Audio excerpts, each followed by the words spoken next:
कावळा आणि चिमणी. कावळ्याचं घर असतं शेणाचं आणि चिमणीचं घर असतं मेणाचं. एकदा काय होतं, खूप जोराने पाऊस सुरू होतो.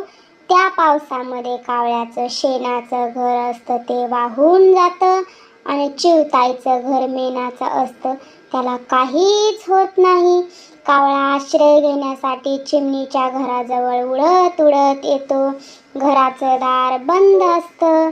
कावळा दरवाजा ठोठावतो, ठक ठक ठक. चिवताई चिवताई दार उघड.